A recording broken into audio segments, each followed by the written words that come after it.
안녕하십니까. 반도체 소식을 전하는 구독 달팽이 김석준 소장입니다. 오늘은 6월의 첫날입니다. 오늘 배경화면으로 쓴 거는 삼성전자 평택 캠퍼스 P4의 야경 사진입니다. 참 멋있습니다. 야경 사진이 가끔씩 있는데 건설 공사가 될 때는 참 이 불빛이 화려했었습니다. 오늘은 삼성전자가 HBM3 이 12단이 사실상 퀄 통과를 했다. 이제는 HBM4 경쟁이다 이런 제목인데 사실은 5월 23일 날 제가 한번 방송을 한 적이 있었습니다. 그래서 오늘 그런 내용을 다시 한번 살펴보도록 하겠습니다. 오늘은 디지털 데일리라는 신문에서 난 겁니다. 삼성전자가 HBM3 12단 퀄리피케이션 이제 품질 검증 테스트를 사실상 통과를 했다 이런 겁니다. 그런데 여기 보면 12단 HBM3가 최근 엔비디아가 진행한 베어다이 이제 설명을 드리겠습니다. 그래서 최종 패키지 상태에서의 품질 검증만 남겨놓고 있다. 그러니까 제가 5월 23일 날 제가 설명을 드린 것처럼 단품 상태에서는 사실은 퀄을 통과를 했습니다. 그러나 이거를 CPU, GPU 뭐 이런 것들 전부 다 패키징 하는 단계에서 완성품 단계에서는 아직은 아닙니다. 그래서 삼성전자는 사실상 HBM3 12단, 8단 통과를 기정사실로 하고 HBM4 개발에 집중을 해야 되는 그런 시기죠. HBM4 같은 경우는 SK한테 지금 많이 좀 뒤져 있는 상태죠.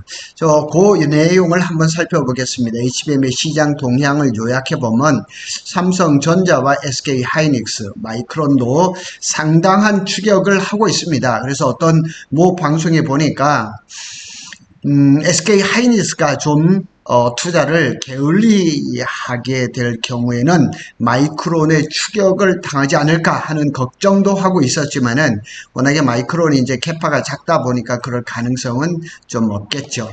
삼성전자 HBM3 12단은 사실상 품질 검증을 통과했다. 엔비디아의 베어다이 테스트 통과를 했고 패키지 단계 품질 검증만 남았다. 베어다이라고 웨이퍼에서 개별적으로 절단된 후에 아직 패키징에 들어가지 않은 상태. 그러니까 웨이퍼에서 잘라낸 직접 회로 칩이 그냥 단품 칩. 그러니까 패키징 단계 직전 상태의 반도체를 얘기를 하는 겁니다. 그래서 삼성전자의 12단 HBM3는 베어다이 기준 테스트에서는 핵심 관문을 통과를 했다. 그래서 HBM용 D램 단품은 퀄 통과를 했다는 의미입니다. 그래서 최종 패키지 상태에서의 품질 검증 절차만 남겨준 상태다. 어떻게 보면 우리가 긍정적으로 볼 수도 있겠지만 또 한 방면으로 본다면 SK 하이닉스하고 TSMC하고 엔비디아하고 이 삼각동맹이 HBM에서 너무 아주 견고합니다. 아주 단단하게 잘 돼 있어서 마지막 패키징까지 순조롭게 잘 될지는 조금 두고 봐야 된다는 얘기입니다. 베어다이 테스트는 GPU에 탑재되기 전 메모리 자체의 성능을 평가하는 단계로서 이 기준을 통과했다는 것은 사실상 양산 적용이 가능하다. 사실상 양산 준비 완료된 상태다. 이렇게 데일리 거기서는 얘기를 하고 있습니다.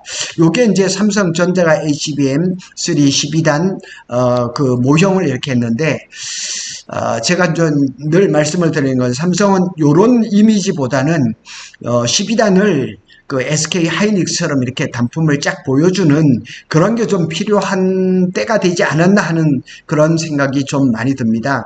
그래서 삼성전자는 8단에 이어서 12단 HBM3의 개발을 마무리했고 이를 기반으로 해서 엔비디아의 AI GPU B100입니다. 근데 지금 시장이 어디로 흘러가고 있냐면 B100보다 한참 앞서 있는 GB300으로 가고 있습니다. GB300에는 SK 하이닉스의 12단 HBM3E가 장착이 되죠. 2분기에 샘플이 나오고 3분기에 이제 대량으로 공급될 예정인데 조금 뭐 뒤떨어지긴 합니다. 삼성전자가 이거 12단 HBM3E를 개발을 해서 엔비디아에 납품을 한다고 해서 SK 하이닉스를 뛰어넘느냐? 그러지는 않습니다. SK 하이닉스는 HBM3E 12단을 이미 양산 중이고 HBM4도 벌써 제가 방송한 대로 상당히 앞서고 있습니다. 그래서 삼성전자의 추격전이 당분간 계속될 전망이죠. 그래서 전에는 삼성전자가 기술을 선도하는 입장에서 추격자 입장이죠. 당분간 그럴 수밖에 없는 처지입니다. SK 하이닉스의 이제 HBM4의 HBM의 이제 제품의 개발 상황을 보면 HBM3E는 이미 뭐 양산하고 독점적으로 공급 중이죠. 마이크론도 지금 12단을 콜 통과를 해서 양산해서 납품 중인데, 관계자의 이제 얘기를 들어보면 하반기에 GB300에 들어갈 가능성이 있다고 이번 주에 확인을 했습니다. 그리고 HBM4는 지난 3월달에 샘플을 공급을 했고 10월에 양산을 돌입할 예정입니다. 순조롭게 잘 되고 있고 가격이라든가 물량이라든가 이런 아마 그런 막바지 아마 검증이 이루어지고 있는 것 같습니다. 엔비디아의 루빈에 들어가죠. 상당히 빠릅니다. 그러니까 엔비디아가 자사의 GPU 아키텍처를 발표를 하면 거기에 맞춰서 SK 하이닉스가 HBM을 생산해는 이런 추세인데, 요즘은 엔비디아의 아키텍처가 나오는 시기보다는 SK 하이닉스의 HBM 개발 속도가 좀 더 빠른 그런 이 역전되는 그런 모습을 좀 보여주고 있습니다. 그래서 HBM4는 초기에는 한 60%의 수율, 지금은 70% 이상으로 향상돼 있다고 지금 알려지고 있습니다. 대단한 그 수율입니다.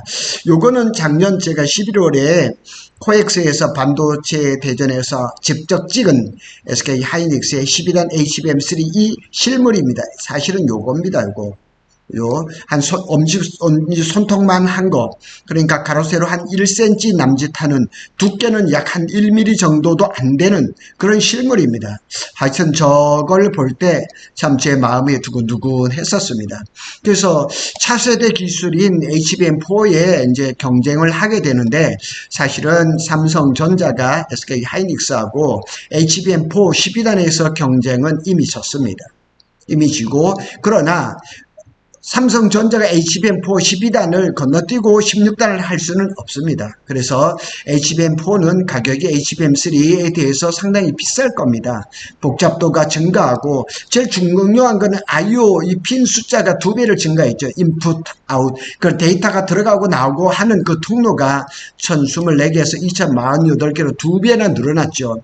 그러니까 이 손톱만큼 뭐 1cm 남짓하는 거기에다가 1024개의 구멍을 뚫는다? 어마어마한 거죠. 그래서 뭐 고성능 컴퓨팅이라든가 AI 가속기에 주요 사용을 하게 되는 거죠. 그래서 26년 하반기에는 HBM4가 HBM3E를 대체해서 주류를 잡을 거고, 올해 하반기에도 뭐 대략 HBM3E 12단이 한 절반, 그 다음에 HBM4가 한 절반 이렇게 가지 않을까 생각이 되고, SK 하이닉스는 이게 아마 이 HBM4 12단에서도 또 HBM3E에서도 점유율이 50% 이상, 아닙니다, 75% 이상 정도 그렇게 아마 차지할 가능성이 높습니다. 그런데 제가 전에도 한번 간간히 좀 말씀을 드렸던 적이 있었는데, TSMC하고 손을 잡았단 말이 SK 하이닉스가 HBM4에서요. 왜냐하면 로직 다이를, SK 하이닉스는 파운드리 기술력이 없습니다. 파운드리 라인이 없죠. 그래서 이 TSMC가 HBM4용 로직 다이를 파운드리로 하는데 이 비용 압박이 크다는 얘기죠. 어쩌면 HBM4에서 상당히 비싼 가격에 팔아먹지만은 이 로직 다이, 베이스 다이를 TSMC가 파운드리 생산을 하면서 수많은 이익을 TSMC가 가져가지 않을까 하는 그런 생각을 하는 겁니다. 그래서 삼성전자 같은 경우는 DRAM도 잘 만들죠. 파운드리도 하죠. 패키징도 하죠. 그런데 여기에 삼성전자가 이거를 수직 계열화 할 수 있는 모든 조건을 다 가지고 있는데, 한 가지 약점이 뭐냐면 이게 기술 성숙도가 아직 조금 못 미친다는 얘기죠. 삼성전자는 이제 제가 어제 방송했던 것처럼 원시 D램도 어느 정도 하반기부터는 잘 나올 것 같아요.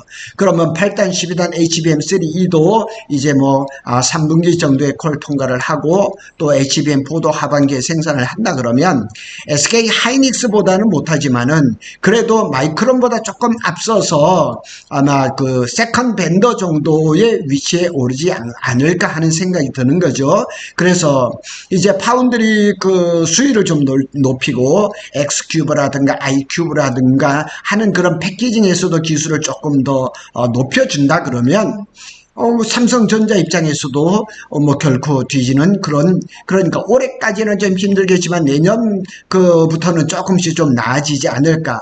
자, 여기에 보면 이거는 기존의 HBM3E까지의 구조고 여기는 HBM4의 구조거든요. 그래서 여기 하늘색으로 보이는 여기가 베이스 다이, 로직 다이, 버퍼 다이라고 얘기를 하는데 이거를 메모리 그 라인에서는 못 만듭니다. 여기가 이제 고객사의 니즈가 포함된 여기에 커스터마이징 베이스 다이, 로직 다이예요. 저거를 SK 하이닉스가 못하니까 저거를 외주를 준 거죠. TSMC한테. 근데 지금 얘기로는 얼마를 지금 얘기를 하고 있냐면은 7천에서 8천 달러를 얘기를 하는 거예요. 여기 위에 올라가는 HBM의 낱장 웨이프 한 장은 2천에서 한 2,500달러인데 여기에 들어가는 베이스 다이, 로직 다이는 한 장당 7천에서 8천 달러라는 거죠. 그리고 저기가 이제 고객사의 니즈가 이제 포함되어 있는 그런 특별한 그런 베이스 다이가 되기 때문에 이게 지금 SK 하이닉스가 기술력을 올려서 뭐 D램이나 HBM은 잘 하지만 이 지금 베이스 다이를 못했을 때는 엔비디아하고 가격 협상에서 약간의 그 불리한 그런 게 되지 않을까. 아니면 이 TSMC가 SK 하이닉스를 가지고 놀 가능성도 없지 않아 있다는 얘기죠. 그래서 이 앞으로 이제 그 가격 인상에도 불구하고 HBM3E보다 HBM4가 가격이 높을 거는 뻔한 거잖아요. 그래서 로직 다이 외주 생산으로 해서 수익성이 약간 손상을 입지 않을까 하는 그런 게 있습니다. 그래서 SK 하이닉스가 기술 선점을 했지만 TSMC 비용 구조에 의존할 수밖에 없다는 얘기예요. 제가 몇 달 전에 한번 그 기사를 한번 봤었는데 SK 하이닉스에서 HBM을 만들던 부사장님이 퇴직을 하고 부산 쪽에 어떤 대학의 그 교수님으로 가고 계시는데 그분이 이런 얘기를 한 적이 있었거든요. TSMC하고 HBM을 그 연구를 할 때 어떤 문제가 하나 발생을 했는데 TSMC에서 6개월 동안 아무 피드백이 없었다는 거죠. 그냥 6개월 동안 서 있었다는 얘기죠. 그래서 그런 그 어려움이 혹시라도 재발하지 않을까. 아니면 TSMC가 로직 다이, 베이스 다이를 가지고 가격이라든가 또 아니면 여러 그 이제 고객사에서 그 베이스 다이에다가 커스터마이징 하면서 뭐 개발을 늦춘다든가 뭐 이렇게 됐을 때는 조금 그 또 이 엔비디아하고 또 이렇게 됐을 때는 어떤 문제가 발생하지 않을까. 그래서 공급량 확보라든가 단가 인하 가능성도 없지 않아 있다는 얘기죠. 그래서 TSMC가 단가 협상에 비협조적일 경우에는 수익성에 압박을 받을 수가 있다는 얘기죠. 자, 전문가 코멘트를 들어볼까요? HBM4의 로직 다이는 단순한 연결하는 역할을 넘어서 고도로 커스터마이징된 칩이라는 얘기죠. 그러니까 이 많은 빅테크, 엔비디아를 비롯한 뭐 빅테크들이 이 커스터마이징, 그들의 그 요구에 맞춤형 된 이 로직 다이, 이것 때문에 이 TSMC하고 협상이 불리해질 수도 있다는 거죠. 그러니까 SK도 지금 HBM을 잘 만들고 있지만 향후 기술 주도권을 가져가려면 파운드리 라인을 해서 뭐 다른 파운드리를 안 하더라도 HBM의 로직 다이라든가 이런 부분은 해야 되지 않겠느냐. 이미 SK 하이닉스도 10대는 안 되지만은 EUV를 가지고 어느 정도 기술력을 가지고 있으니까 파운드리 그런 뭐 시험 테스트를 해야 되지 않을까 하는 생각이 드는 거죠. SK 하이닉스가 기술은 선도했지만 수익성 확보는 과제로 남을 가능성이 가능성이 있다는 얘기죠. 그래서 25년 HBM4 공급 계약을 앞두고 엔비디아와 협상 결과가 향후 수익성 에 결정적인 요인을 할 수가 있다는 얘기죠. 그러니까 SK 하이닉스라고 이런 생각을 안 할 가능성 없죠. 분명히 기억을 하고 있을 겁니다. 그래서 SK 하이닉스가 인공지능 시장에서 어쨌거나 이 HBM이라는 거는 삼성, SK, 마이크론밖에 못 만드니까 그걸 좀 더 특화하는 그런 전략을 좀 가져갈 필요가 있지 않냐 하는 생각을 드는 거죠. 분명히 SK도 기억을 하고 있고 대비를 하고 있을 거라고 생각합니다. 삼성전자가 자꾸 여러 번 이제 이렇게 신문 기사에서 이제 HBM3 2단, 22단에 대해서 사실상 콜 통과를 얘기를 하고 있습니다. 그러나 시장은 점점 더 HBM3 이 시장이 무르익어 가면서 HBM4로 지금 넘어가는 전환기에 있습니다. 그래서 삼성전자가 기술을 갈고 닦고, 그리고 오늘 제가 기사를 안 썼지만은 삼성전자의 주요한 수뇌부들이 지금 미국 출장 가 있습니다. 엔비디아 쪽에 가 있습니다. 그것이 헤럴드 경제에서 김민지 기자님이 기사를 올려놨거든요. 그래서 그것도 한번 자세하게 살펴볼 필요가 있다. 왜냐하면 삼성전자의 HBM3 8단 12단이 콜 통과 마지막을 앞두고 어쩌면 마지막 협상에 나서지 않았느냐고 이렇게 한번 짐작해 볼 수 있는 겁니다. 하여튼 주말 잘 보내시고 6월 달에는 삼성전자한테 좋은 소식이 들려지기를 기대해 보겠습니다. 구독 달팽이는 삼성전자와 SK 하이닉스의 반도체 소식을 빠르게 전해드리고 있습니다. 구독, 좋아요는 저에게 큰 힘이 됩니다. 감사합니다.